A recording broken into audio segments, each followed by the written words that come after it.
Hi everyone! Today I'm going to show you how to remove the front grille of a Marshall Kilburn 2 Bluetooth speaker. To remove the protective speaker grille, you will need a small flathead screwdriver or a screw.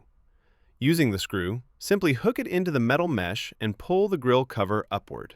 Repeat this at several corners until the entire mesh is pulled out. It's very simple. Putting the speaker grille back is just as easy. Simply push it back into place. If you can't remove the grille this way, there is a second, more time-consuming method. Remove the rear housing panel, take out the bass woofer, and then push the grille out from the inside of the box. I hope you can remove your boombox grille using the first simple method. But for now, let's make sound and bass test.